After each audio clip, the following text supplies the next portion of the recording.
Bueno, se lo dejamos planteado en el anterior bloque. Vamos a hacer una especie de punteo, de repaso de temas para saber qué piensa y cómo se posiciona el Partido Independiente ante algunos asuntos que son muy discutidos en la sociedad. Educación. ¿Qué continuar con lo que se ha hecho y con qué prácticamente que habría que arrancar de cero? Bueno, yo creo que hay que hacer una transformación muy profunda de la educación. Entonces es difícil identificar. Claro, si me dice el plan Ceibal, sí, por supuesto. Yo creo que hay que maximizarlo, potenciarlo, pero sin duda que es un camino correcto, es un camino que hay que aprovechar.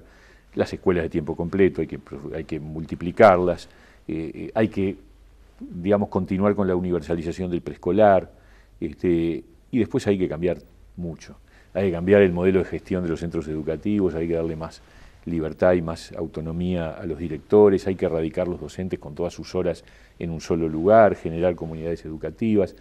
Hay que rediscutir los contenidos, qué es lo que tiene que aprender un muchacho, un chiquilín, en el mundo de hoy, cuando culmina un ciclo educativo. Hay que transformar la estructura curricular, hay que jerarquizar la formación docente, todo eso hay que hacerlo. Yo lo que siento es que hace ya 2, 3 periodos de gobierno que la educación se ha invertido más plata, pero poner más plata en algo que no está bien definido en cuanto a sus objetivos y sus finalidades, es inútil. Entonces hay que seguir poniendo más plata, pero hay que enfocar mucho mejor en qué se ponen los recursos, y yo diría que hay que hacer una verdadera revolución educativa en el próximo periodo, ¿no? Y en esa disyuntiva, no sé si plantearlo como disyuntiva, en realidad es una especie de coyuntura. Educación técnica, Universidad de la República en el interior, favorecer en realidad a que los estudiantes o los posibles estudiantes del interior puedan radicarse con mejores becas en Montevideo. ¿Cuál es el camino? No, yo creo, a ver, varias cosas. Uno, yo creo, y en esto parece haber consenso, que tenemos que ir a un esquema de una educación básica de 4 a 14 años, es decir, los 2 años de preescolar y los 6 años de primaria junto con los 3 de liceo. Con lo cual después sí, en el segundo ciclo, yo derribaría el muro entre educación técnica y no técnica, porque es una ficción. En realidad no existe educación técnica sin formación no técnica, sin teoría. Y no existe teoría sin práctica. Entonces, esa Pero división... los cursos, por ejemplo, de soldador y Sí, esas cuestiones, obviamente que llevan una base teórica. Tienen que tener una base teórica. Están más apuntados a alguien que quiera hacer un curso de 2, 3 años y hay que darles, ingresar al mercado laboral. Hay que darles muchas opciones más cortas, opciones más largas, transversalidades, gente que puede entrar por un lado, salir por el otro, gente que se prepara para la universidad, pero gente que se prepara para un bachillerato tecnológico, para una carrera corta. O sea, después de tercero de liceo, lo que sería el noveno en el nuevo esquema de un ciclo básico único, mucha cosa muy variada, muy distinta, y nada de muros divisorios entre educación técnica, que siempre en Uruguay lamentablemente fue considerada como de segunda, y educación no técnica, que es de... No, es falso todo eso. Y radicación en el interior, muchas opciones. Yo creo en la descentralización, creo que se ha avanzado, de las cosas que ha hecho la UDELAR positivas, va por ese lado. Digamos, el Consejo de Educación Técnico Profesional, la Exutu ha hecho esas cosas, algunas cosas, hay que hacer muchas más. Y hay que diseñar un modelo de oferta educativa que esté en relación con lo que después es el aparato productivo y las oportunidades de empleo. A mí me parece que en eso es fundamental volver a generar un vínculo que no hay entre la oferta educativa y las oportunidades reales que después el aparato productivo ofrece. Bien. Y en cuanto a la salud, ¿Sistema Nacional de Integrado de Salud sí? ¿Sistema Nacional Integrado de Salud no? Sí, pero hay que reformar la reforma. O sea, si el objetivo, tener un sistema nacional integrado, está bien, es un buen objetivo. Un Fondo Nacional de Salud al que todos contribuimos y nos cubrimos la salud entre todos de manera solidaria, me parece bien. ¿Y en qué está fallando? Y el problema es que hay 2 cosas que está fallando. Una tiene que ver con el subsector público, que es que se salió del ministerio, lo cual estaba bien.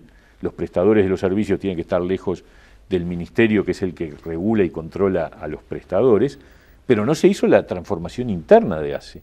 ACE sigue siendo el mismo monstruo, la misma cosa indefinida y además burocratizada, centralizada, que teníamos antes adentro del Ministerio de Salud Pública. Entonces, la reforma que está pendiente es la reforma de ACE hacia adentro, para que no pase lo que hoy está pasando, que tenemos la mitad de usuarios, el doble de gasto y la igual baja calidad de servicios. O mejor dicho, dependiendo mucho de dónde es. Hay lugares donde es muy bueno y hay lugares donde es pésimo. Bueno, hay que reformar ACE. Y lo otro es el Ministerio de Salud Pública tiene que revisar cuál es el menú de prestaciones concretas que les exige a las IAMCs, es decir, a las mutualistas y a las cooperativas médicas del interior, y revisarlo porque hoy lo que está pasando, todos lo sabemos. Las cooperativas médicas y las mutualistas están abarrotadas de gente y de repente uno cuando pide hora para un especialista se espera 2 o 3 meses a que le toque. Lo que falla ahí es el control, entonces. Hay un problema de control, pero hay un problema de exceso de burocracia exigida por el Ministerio de Salud Pública. Porque las mutualistas o las cooperativas médicas han incorporado muchos más usuarios, pero a su vez tienen que invertir en mucho más tarea burocrática, tienen que cumplir con un menú de servicios mucho más amplio, y entonces no han logrado ampliar su capacidad de atención médica, y por lo tanto se está resintiendo la llegada oportuna al médico. Porque uno no siempre puede esperar 3 meses por un especialista. Me parece que eso es terriblemente negativo, ¿no? Bueno, y es importante conocer la opinión del Partido Independiente en otras cuestiones, entre otras cosas, por lo que usted decía, seguramente en la construcción de una mayoría parlamentaria el voto de ustedes sea clave, sea muy requerido por uno u otro bloque para terminar de definir los proyectos. Y por eso quiero preguntarle, por ejemplo, con infraestructura, ¿qué hacemos con el tren? Ese es un gran tema. Pero no es solo el tren. Sí, en verdad estaba dividiendo la pregunta. ¿Qué hacemos con el tren? Porque me parecía que era lo que más venía postergado y a lo que claramente el Frente Amplio no le ha podido encontrar solución. Lo que pasa es que ahí hay un error muy grave, que es que el Frente Amplio todo el tiempo está pagando el tributo de conversar con los trabajadores sindicalizados de la Unión Ferroviaria. Que yo le digo la verdad, a esta altura ellos tendrían que estar felices de la vida, de que hace 20 y pico de años que todos los uruguayos le estamos pagando el sueldo, cuando en realidad el tren no funciona.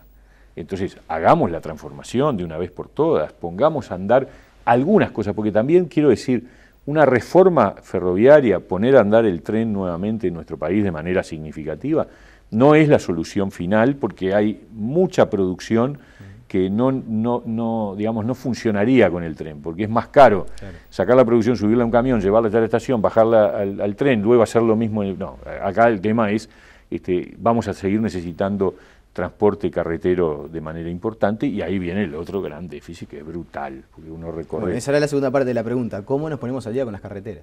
Bueno, yo creo que, cuando empezó este periodo de gobierno, el equipo económico fue al Parlamento y le dijo, miren, para recuperar el atraso de infraestructura e de inversión en la red vial, en las carreteras, que ya hace 5 años era un problema y ahora es mucho peor, nosotros no tenemos fondos presupuestales, dijeron desde el gobierno, pero vamos a promover esta ley, la ley de asociación público-privada, y con eso vamos a resolver el problema. Se votó la ley. Se votó que dicho sea de paso, ahí no funcionó la mayoría parlamentaria, el Partido Comunista no votó y la acompañó en la oposición. Toda la oposición. ¿Y qué pasó? ¿Se usó? ¿No se usó?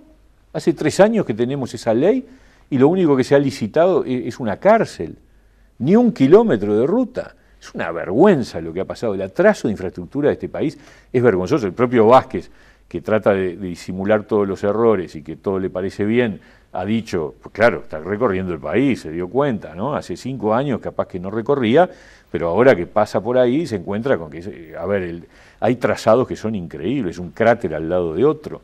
El otro día cuando se inauguró la planta de Montes del Plata, yo fui a participar de la inauguración y había un grupo de vecinos haciendo una movilización. Yo me bajé, lo saludé, le digo, mira, tienen toda la razón, porque esto es una vergüenza. El camino de salida de Nueva Palmira es una vergüenza, por donde transita buena parte de la producción que sale luego al resto del mundo. Entonces, ¿cómo se arregla? Y se arregla con la asociación público-privada usada en serio. ¿Y quieren invertir los privados en rutas? Pero ¿cómo no? No es un problema de falta de interés. Esto es al revés, el que ha tenido poco interés ha sido el gobierno, porque ahí adentro anida la discusión ideológica. Los privados, no sé qué, todas esas historias. Y ese es un problema grave que tiene el Frente Amplio, por lo cual es fundamental terminar con la mayoría. ¿Aratirí sí o Aratirí no? O más globalmente, megaminería sí, megaminería no. Nosotros votamos la ley, que es distinto que hablar de las empresas concretas. Acá cuando surgió la posibilidad de Aratirí, el gobierno, con buen criterio, convocó a los 4 partidos para dar una discusión sobre la regulación de la minería de gran porte. Y ese equipo de trabajo funcionó muy bien, trabajó durante todo el año 2012 y produjo un documento que firmamos todos los partidos, de común acuerdo. Y ese documento dio pie luego a la ley de minería de gran porte. Y nosotros, que somos consecuentes, firmamos el documento, la ley recoge lo que el documento había señalado, votamos la ley. Esa ley es mucho mejor que el Código de Minería. Blancos y colorados no la votaron, yo no entiendo por qué. Tendrán que explicar por qué, porque en realidad es una mejora en condiciones ambientales, en exigencias ambientales, en exigencias tributarias y en el uso de los recursos, porque se crea un fondo intergeneracional para evitar que esos ingresos, esas ganancias extraordinarias que el Estado recibe por concepto de una explotación que se agota en sí misma, porque la minería tiene esa característica, bueno, no se la gasten en el mismo momento. Incluso más, yo diría ese marco jurídico es bueno ya para tenerlo en cuenta si por ahí aparece petróleo, porque es el mismo tipo de fenómeno. Bueno, lo votamos. Ahora, eso no significa avalar Aratirí. Aratirí es un proyecto concreto. Yo lo digo de esta manera, hay un marco jurídico, que es la Ley de Minería de Gran Porte. Por si quedaba alguna duda, las empresas mineras protestaron por el cambio de la normativa, con lo cual prueban que es más exigente esta que la que había antes, el Código de Minería.